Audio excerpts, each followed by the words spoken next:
বিশ্ববিদ্যালয়ের তৃতীয় merit list প্রকাশ করা হয়েছে, অর্থাৎ থার্ড কল প্রকাশ করা হয়েছে। বলা হয়েছে 2024-25 শিক্ষাবর্ষে ঢাকা বিশ্ববিদ্যালয় বিজ্ঞান ইউনিট থেকে আন্ডারগ্রাজুয়েট প্রোগ্রামে দ্বিতীয়বারে মাইগ্রেশন ফলাফলে 8/5/2025 তারিখ প্রকাশ করা হলো। অর্থাৎ দ্বিতীয় মাইগ্রেশনের ফলাফলে অদ্য 8/5 তারিখ প্রকাশ করা হয়েছে। নতুন বিষয়ে মনোনয়নপ্রাপ্ত যারা মার্কশিট জমা দেয়নি এমন ভর্তি ইচ্ছুক শিক্ষার্থীদের নিম্নবর্তী তারিখ ও অনুযায়ী প্রয়োজনীয় কাগজপত্র সহ সাক্ষাৎকারের জন্য বিজ্ঞান অনুষদে থাকতে বা উপস্থিত হতে বলা হয়েছে।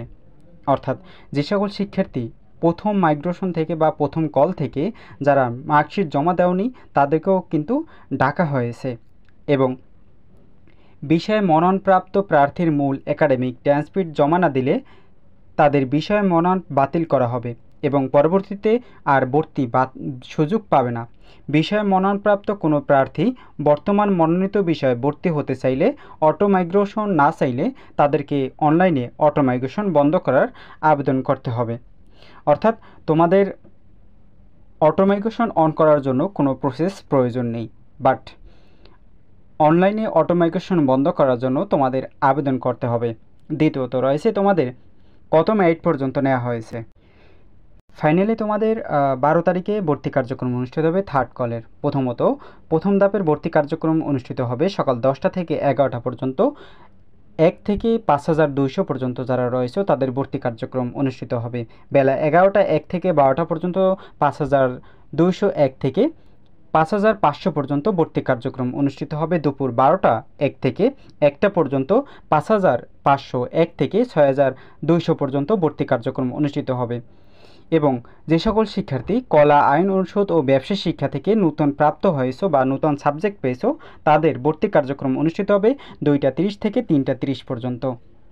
তো তোমাদের আবার রিপ্লাই করি, যেটি হচ্ছে তোমাদের এখানে বলা হয়েছে থার্ড কলের এ ইউনিটে যারা সাবজেক্ট পেয়েছো নতুন সাবজেক্ট, প্রথমত 1 থেকে 5200 পর্যন্ত যারা সাবজেক্ট পেয়েছে নতুন সাবজেক্ট বা যারা মার্কশিট জমা দেওনি তাদেরকে কিন্তু থাকতে হবে 10টা থেকে 11টা পর্যন্ত 12 তারিখে।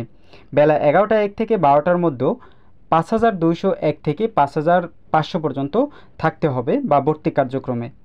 দুপুর 12টা 1 থেকে 1টা পর্যন্ত 5001 থেকে 6200 পর্যন্ত থাকতে হবে বা উপস্থিত থাকতে হবে। পরবর্তী রয়েছে 2টা 30 থেকে 3টা 30-এর মধ্যে থাকতে হবে যারা এই ইউনিটে কলা, আইন অনুষদ বা মানবিক থেকে বা ব্যবসা শিক্ষা থেকে যারা পরীক্ষা দিয়েছো বা যারা নতুন সাবজেক্ট পেয়েছো থার্ড কলে তাদেরকে কিন্তু 2টা থেকে 3টা পর্যন্ত থাকতে হবে। তো তোমাদের এই তারিখে বা এই সময়ের মধ্যে কী প্রোভাইড করতে হবে বা কী ডকুমেন্টস প্রয়োজন 12 তারিখে।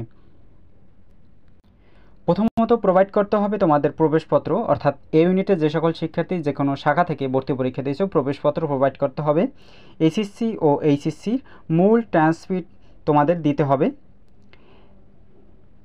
অনলাইনে যে জমা দিয়েছো ফি জমা দিয়েছো সেই ফি রসিদ তোমাদের প্রিন্ট করে নিয়ে যেতে হবে।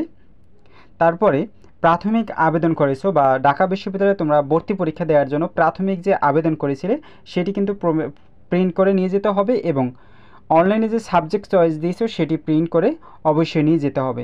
এই 2টি কপির নিচে তোমাদের মোবাইল নম্বর এবং তোমাদের স্বাক্ষর দিয়ে নিয়ে যেতে হবে। নিচে তোমাদের নির্দেশনা দেওয়া হয়েছে সাক্ষাৎকারের সময় প্রার্থীদের মূল একাডেমিক ট্রান্সক্রিপ্ট সমূহ ডিন অফিসে জমা দিতে হবে। মূল ট্রান্সক্রিপ্ট ডিন অফিসে জমা দেওয়ার পূর্বে প্রার্থীদের এসএসসি ও এইচএসসির পরীক্ষার ট্রান্সক্রিপ্ট সংখ্যক 20 কপি করে রাখতে বলা হয়েছে, যা পরবর্তীতে তোমাদের জন্য অবশ্যই প্রয়োজনে বা কাজে লাগবে, যার কারণে তোমাদের এই নির্দেশনা দেওয়া হয়েছে। অর্থাৎ এই ছিল তোমাদের থার্ড কলের কত মেরিট পর্যন্ত নেওয়া হয়েছে ঢাকা ইউনিভার্সিটি এ ইউনিটের।